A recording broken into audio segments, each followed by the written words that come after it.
왜? 자, 122로 갑니다. 122.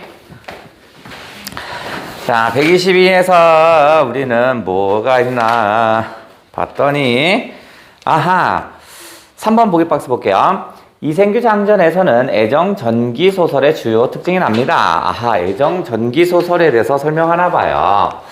자, 얘 포인트는 애정 전기 소설이 포인트입니다. 애정은 뭔지 뭐 설명 안 해도 다 아실 거고요. 소설도 뭔지 알 테고, 여기에서 전기가 뭔지만 체크하면 되겠네. 자, 얘가 설명합니다. 먼저 전기는 기이한 것을 전한다 라는 뜻이래요. 요 전기가 뭐냐면 기이한 것을 전한다, 것을 전한다 라고 뜻을 알려줬네요. 기이한 것을 전한다. 뜻으로 현실계와 초현실계의 접촉에 의한 사건을 다루기 때문에 환상성과 현실성을 상반된 두 속성을 포함한답니다. 아하, 기이한 것을 전하는데 이제 설명합니다. 기이한 게 뭐냐면 현실계와 그 다음에 만남이래요. 뭐 초현실계가 만난대요. 초현실계가 만나. 그러니까 이런 현실계의 모습이 그대로 나타나겠죠. 현실계는 우리가 살고 있는 거니까 현실성이 있겠죠. 여기에는 이제 현실성이 있을 터고, 그 다음에 초현실계는요, 우리가 느낄 수가 없는 거죠. 현실성을 못 느끼니까. 그래서 뭐야? 환상성이 같이 나오더라. 우리나라 애정 전기 소설의 특징을 설명해 주네요. 그 다음에 두 개 설명하더라고요. 그 다음 또 하나에서 플러스 하나 더 추가. 애정 전기 소설의 남녀 주인공은 고독감을 지닌 인물들로 다 외로워요. 그려지는 가운데 남 주인공은 소극적, 여 주인공은 능동적 모습으로 애정을 추구합니다. 그들은 서로에게 독점적 애정을 보여주지만 서로 사랑해요. 딴 여자, 딴 남자 안 생겨요. 그 애정은 여러 가지 장애로 말미암아 지속되지 못합니다. 그래? 그러면 자, 남주인공과 여주인공이 있다면 여주인공이, 그죠? 남주인공이 있다라면 얘가 어떻게 써요? 이게 적극적이라고 했죠. 얘는 적극적 성격이고요. 적극적 성격으로 나오고, 얘는 소극적, 오히려 소극적 성격으로 나온대요. 우리는 지금 뭐 배우냐면 이생규 장전인데요. 이생규 장전할 때 여자가 먼저 남자에게 사랑 표현을 합니다. 뭐 이런 모습이 나타나나 보네요. 근데 얘네 둘은 어떻게 써요? 이렇게 구애를 해서 이쪽으로 먼저 사랑 표현을 하는데, 이 사랑은 어떻다고 그래서 이 사랑은 여러 가지 장애로 말미암아 지속되지 못한다고 그랬죠? 그죠? 그러니까 여기는 이제 혼사 장애 요소들이 있나 봐. 장애 요소들이 곳곳에 펼쳐져요. 뭐 이런 얘기인가 봅니다. 이때 숭고한 사랑을 위해 희생을 아끼지 않은 청춘 남녀의 모습이 사실적으로 제시되고 있다. 이렇게 했네요. 그러면 우리나라의 애정 전기 소설에 대한 일반적인 특징들을 쭉 얘기를 했고, 여자 주인공이 되게 적극적이고 남자 주인공은 소극적이었다. 곳곳에 혼사 장애 요소가 있다. 이렇게 알려줬네. 그러면 김시습의 이생규 장전을 한번 해볼게요. 일단 김시습이라는 사람은요, 김시습은 왕을 3번 거쳤습니다. 세종 때 어린이 시절을 거치고요. 세종을 거쳐서 그 다음에 어떻게 써요? 세종 다음에 누구지? 문종. 그 다음에 문종의 아들인 단종까지 3개. 그 다음에 세조까지. 그죠? 4대 왕을 다 거쳤구나. 그죠? 그런데 세종 때 어린이 글짓기 대회에 나가서 1등 합니다. 그래서 세종의 하사품을 받았다고 합니다. 어쨌든 간에 얘는 단종을 보기 운동을 합니다. 단종 보기 운동을 주도합니다. 단종 보기 운동을 합니다. 그러니까 당연히 누가 싫어하겠어? 세조가 싫어하겠지? 그죠? 그래서 세조에게 죽임을 당한 애가 사육신. 삶은 살긴 했어요. 하지만 말 한마디 못하고 살았던 애들이 뭐라 그래요? 거기서 살아남은 생육신이라고 그랬죠? 생육신이 되어서 얘는 어떡하냐? 우리 역사책에 보시면 김시습은 태어난 애가 정확히 기재됩니다. 근데 죽은 날이 안 나와요. 몇 년 태어났고 뒤에 이렇게 물결하고 끝이야. 왜냐면 얘가 스님이 됩니다. 지리산으로 들어가 스님이 됩니다. 스님이 된대요. 조선시대에 스님이 된다라는 건, 조선시대는 불교를 좋아하지 않았죠. 그래서 불교의 절들은 다 어디 있어? 지금 현재 산에 있죠. 왜냐면 조선시대 때 다 쫓겨난 거야. 다 쫓겨나서 산 속에 위치한 거야. 그럼 도시에 있는 절은 뭐야? 유교? 조선시대 때는 거기가 산이었어요. 근데 조선시대 산이었는데 개발되다 보니까 도시에 있는 것처럼 보이는 거야. 여기 이런 거. 여기 앞에 있잖아. 그죠? 그러니까 여기 완전 산이었던 거야. 우den장 옆에요? 우den장 옆에.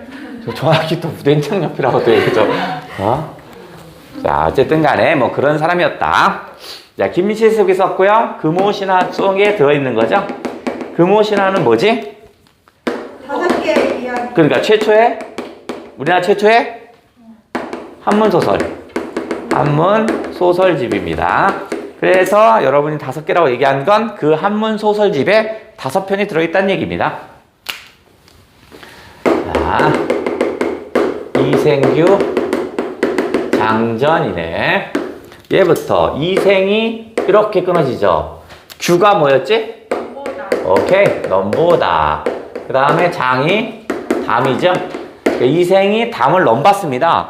이생이 담을 넘본 건 먼저지만 사실은 어떻게 써요? 유혹한 건 누구냐면 최랑입니다. 그래서 노래 불러요. 노래 부르니까 이 예쁜 노래는 어디서 나오지? 이렇게 쳐다본 거야. 그리고 나서 어떻게 써? 최랑이 먼저 구애를 표시합니다. 나 너 좋아해 라고 얘기합니다. 그러면 요 놈도 한번 체크를 한번 해야겠다. 몇 쪽이지? 122쪽이네. 자, 일단 이생은 우리의 주인공이고요. 그 다음에 최랑인데 아까도 말씀드렸지만 최랑이 어떻게 써? 여주인공이 더 적극적인 성격을 갖는다고 그랬죠? 그죠? 그래서 얘네 둘은 어떻게 써? 서로 사랑을 하게 됩니다. 하지만 이생의 집에서 반대합니다. 그래서 어떻게 해서 최랑이 밥을 굶죠? 이런 적극적인 모습을 통해서 어떻게 해서 사랑을 쟁취합니다. 그래서 둘이 결혼을 합니다. 한 2년은 행복하게 살았던 것 같아요. 그런데 무슨 일이 벌어져요? 그렇죠. 홍건적이 들어왔다고 그랬죠? 홍건적의 침입이 들어옵니다. 홍건적의 난 정도는 아니고 홍건적의 난은 역사책에 나오는 거고 홍건적이 붉은 머리 두건을 냈대요. 걔네들, 그러니까 일종의 여진족, 말갈족 이런 애들이죠. 그런 애들이 우리나라에 항상 침입했다 합니다. 고려시대 때. 그래서 어떻게 해서 이생은 도망가죠? 도망가버려서 최랑이 어떻게 써요? 정절을 지키면서 자살을 하죠? 최랑의 죽음이었습니다. 그래서 최랑은 목숨보다도 뭘 중요시했어요? 유교적인 정절을 더 중시했던 그런 인물이었습니다. 그리고 나서 이생이 돌아왔더니 어떻게 써? 최랑이 다시 부활하죠? 이생은 최랑이 부활한 걸 알아 몰라? 몰라요. 알아요. 귀신인지 알아요. 알고도 좋아합니다. 최랑의 부활을 합니다. 그리고 나서 다시 행복한 생활을 하다가 나름대로 3년간의 사랑을 합니다. 3년간의 사랑을 하다가 결국 어떻게 써? 뭐 때문에 가요? 그거.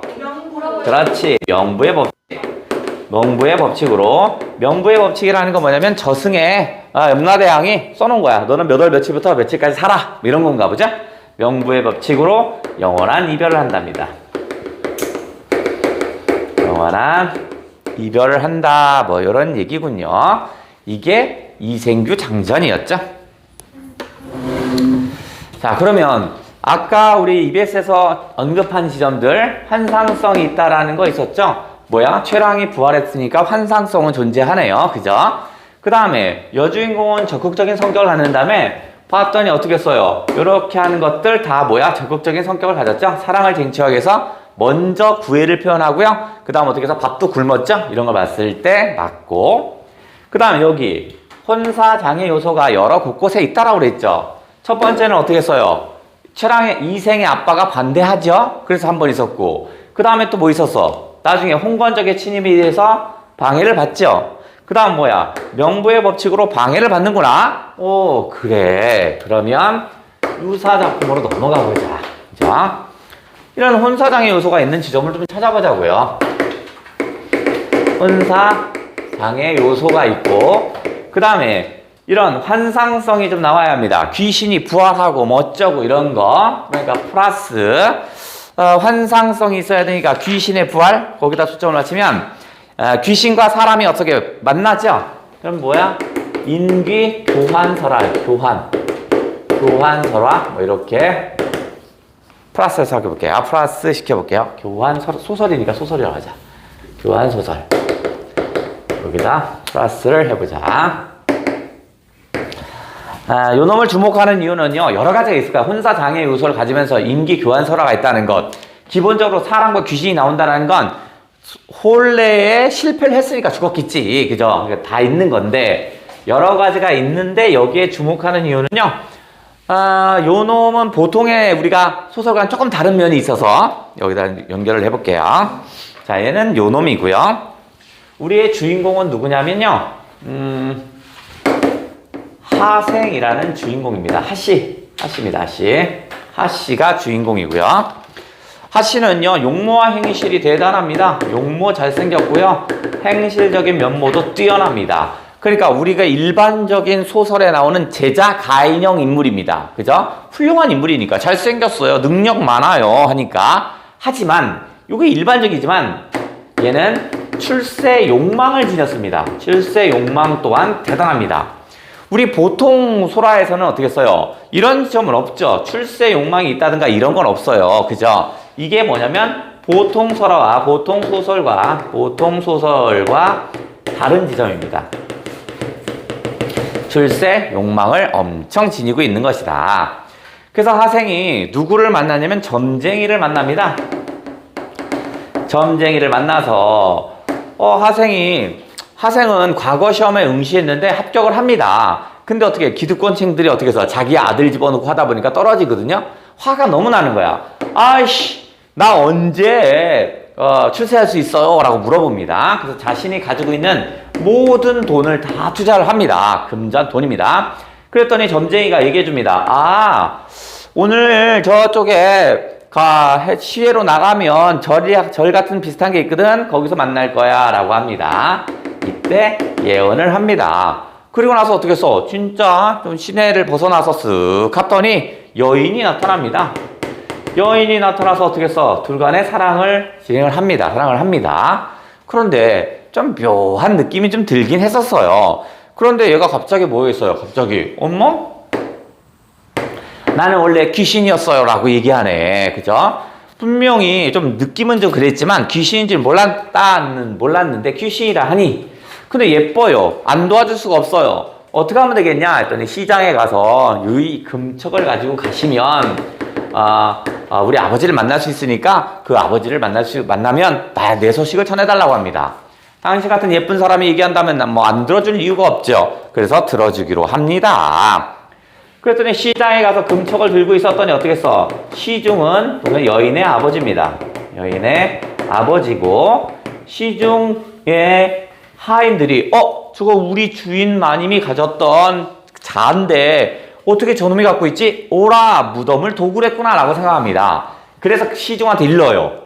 아니 어떤 놈이 주인 아씨의 무덤을 도굴했나 봐요. 일러요. 그래서 어떻게 해서 시중이 하생을 잡아와서 족치기 시작합니다. 막 때려요. 아니에요. 당신의 딸을 알고 있어요 라고 합니다. 뭔 개소리냐 합니다. 그랬더니 시중의 부인이 이야기를 듣고 죽여도 될 것 같다라고 합니다. 그래서 이야기를 들어봤더니 여차저차 얘기하면서 내 딸인 것 같아요. 내 딸이 평소에 입던 옷을 입고 있는 것 같아요. 그래서 어떻게 해서 확인을 한번 해보자고 합니다. 직접 무덤에 가봤더니 어떻게 했어요? 무덤은 도굴한 흔적은 없어요. 그죠? 그래서 무덤을 파봅니다. 했더니 어떻게 해서 여인이 그대로 누워있죠? 마치 산 사람처럼. 묻은 지 3일이 됐는데 아직도 산 사람처럼 있답니다. 그리고 와서 집으로 데려왔더니 여인이 살았어요. 그러면 시중은 처음에는 어떻게 해서 오해하죠? 도둑으로 오해했습니다. 도둑으로 오해해서 족쳤어요. 하지만 결국에는 어떻게 해서 하생이 자기 딸을 살려준 셈이죠. 그러니까 이제 어떻게 하냐면 극진한 대접을 해준다라는 이런 얘기네. 그런데 하생은 이상하게 시중이 봤더니 잘생겼어요. 하생이 능력도 좋아요. 이거 우리 사위 삼기 좋겠다라고 생각해서 물어봅니다. 아버지는 뭐 하시냐 했더니 아버지는 관직을 한 적이 없어요 합니다. 이게 뭔 개소리야. 집안이 별로야. 그래서 시중이 어떻게 하냐면 그러면 얘를 돈 줘서 보내자라고 생각을 합니다. 그래서 하생을 어떻게 써요? 내가 너가 가지고 싶은 게 뭐냐 해요. 근데 하생은 듣고 싶은 말은 뭐냐면 그럼 장가를 언제 갈까요? 이건데 장가 간다는 얘기를 하지 않네? 그래서 이제 하생이 빡칩니다. 아, 이 여인이 내가 살려줬더니 마음이 바뀌었구나. 나 같은 가난한 놈과 사귀고 싶지 않은가 봐. 이렇게 생각하나 봐요. 자, 여기까지를 전반부라면, 오늘 전반부라고 하자. 전반부를 하고, 자, 이제 후반부에는 이제 하생이 불편한 심정을 토로합니다. 자, 하생이 유모에게 편지를 줍니다. 유모에게 뭐 하냐면 편지를 전합니다. 유모, 내가 편지를 줄 테니까 그거 저 여인한테 전달해 주세요 라고 하면서 편지를 주겠죠. 그러면 사실은 시험에 잘 나오는 지점은 여기 금척이 나오는 요 지점, 여기 금척이 나오는 요 지점, 그 다음에 편지가 나오는 요 지점, 그 다음에 한번 나왔던 점이 어디였냐면 여기 점쟁이 예언에서 여기 보통 소설과는 다른 출세 욕망이 있다는 이 지점, 이게 한 번 더 나왔었거든요. 자, 편지 내용에서는 뭐냐면, 이제 편지 내용으로 가자.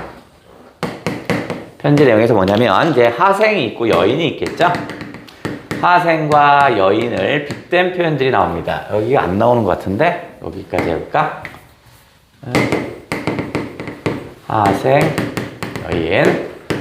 자, 하생은 바로 뭐야?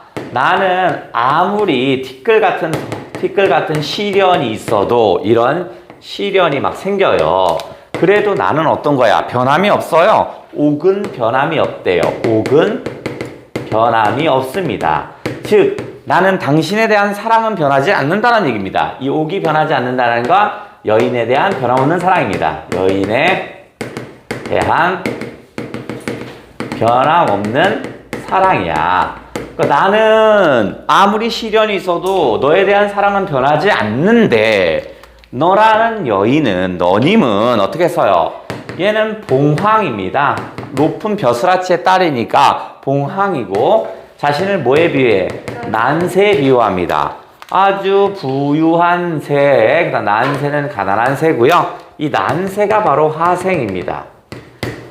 이 봉황은 이제 어떻게 써요? 나 살려달라고 애원할 때는 언제고 이제는 뭐야? 아예 돌아보지 않는답니다. 변절했군요. 여기는 뭐야? 변절했다라고 생각을 하는 거야.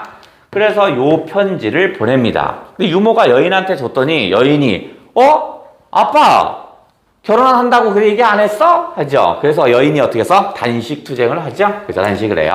단식을 하고 나서 어떻게 해서 죽을 것 같으니까 시중이 결혼을 허락해준다는 얘기였군요. 이게 뭐였죠? 오케이. 그래서 요거는 하생 기우전을 좀 같이 봐달라고 했습니다. 누구 거냐면 광한이, 신광한의 하생 기우전입니다. 하생 기우는 기우가 뭐야? 그렇죠. 기이한 만남. 기이한 만남이었거든요. 그래서 여기에 초점을 좀 둬달라고 했습니다. 그래서 기우록이라고 얘기하는 사람도 있습니다. 그래서 요거를 다른 책에서는 기우록이라고 제목이 나올 때도 있어요. 그러면 이거구나 라고 생각하시면 되겠고요. 요놈은 제가 뭐 때문에 초점을 뒀냐면 요거 보통소설과 좀 다른 요런 지점이 있으니까 비교하기 참 좋겠구나 싶어서 어차피 혼사장애 요소가 있는 거 임기교환소설 같은 경우가 이생규장전과 비슷하니까 그 비슷한 걸 끌어들여서 조금 다른 지점을 보기박스에 실어서 시험 문제를 내면 아주 예쁜 시험 문제가 나오니까 거기에 초점을 좀 뒀어요. 자, 그 다음에 우리 책으로 가서 어디다 좀 줄 거냐면 123쪽에 자, 123쪽에 중략 좀 볼게요. 어차피 우리는 EBS는요, EBS에 나온 것을 다 내지 않는다는 건 충분히 알고 있잖아. 그럼 중략되었으면 그 중략 지점을 항상 내고 싶을 거 아니냐? 그 중략 부분이 뭐냐면 시가 좀 들어있어요. 중략 부분에 시가 있었거든요. 요거를 하나 좀 해볼게요. 자, 그 지점이 어떤 거냐면 이제 이별해야 합니다. 그래서 최랑이 이생한테 난 이별할 수밖에 없어요 라고 얘기를 한 거야. 그리고 나서 어떻게 써? 그 최씨가 이생에게 술을 따라주기 위해서 막 눈물을 흘리면서 이제 노래를 부를 겁니다. 시야, 시에. 창과 방패. 방패가 이게 엄청 많은 싸움터입니다. 싸움터. 창과 방패가 엄청나게 많은 싸움터가 있었대요. 이게 바로 뭐겠어? 홍건적이 침입했을 그 당시를 얘기하겠죠. 이 시가 전체 내용을 집약할 겁니다. 이거는 이제 어디를 얘기하는 거냐면 홍건적, 그죠? 홍건적의 침입 정도 되겠죠? 침입해서 최랑이 죽는 그 지점을 얘기하는 겁니다. 그래서 어떻게 됐어요? 아, 꽃도 떨어지고 뭐도 떨어지고 원앙이 짝을 잃었대요. 원앙이 짝을 잃었대요. 잃었다. 요거네. 그러면 원앙은 부부간의 금수를 상징하는 새잖아. 원앙이 짝을 잃었다는 건 뭐냐면 최랑의 죽음을 얘기하죠. 요건 바로 최랑의 죽음이었습니다. 최랑의 죽음. 즉 최랑이 부르는 삽입시는 앞의 내용들을 다 집약한 내용들입니다. 자기 살아왔던 얘기들 쭉 얘기할 겁니다. 아, 그래서 이제 죽었어. 이제 부활해야겠지? 그게 뭐라고 하냐면 무산선녀가 고당으로 온대요. 고당으로 왔다 이렇게 합니다. 고당은 뭐라고 할까? 낡은 집 정도 하자. 낡은 집. 그러니까 예쁜 선녀, 무산선녀가 고당으로 왔다라는 건 요건 뭐야? 낡은 집으로 다시 돌아왔다? 최랑의 부활입니다. 자신의 부활을 의미합니다. 그러니까 싸움터에서 지금 원앙이 짝을 잃었는데 저기 용왕이 옥황상제가 도움을 주셔서 다시 예쁜 선녀를 통해서 밑으로 내려보냈답니다. 자신의 부활을 얘기하는 겁니다. 그러면 고당으로 보내졌으니까 고당은 낡은 집, 요거는 낡은 집으로 보냈다. 그런데 이래서 다시 만났는데 명부의 법칙으로 헤어진다고 그랬죠. 그래서 깨진 거울이 다시 또 합니다. 다시 갈라졌답니다.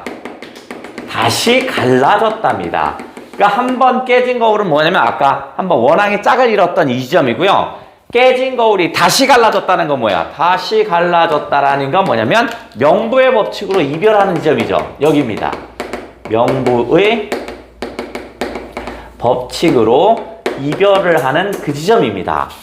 다시 갈라지니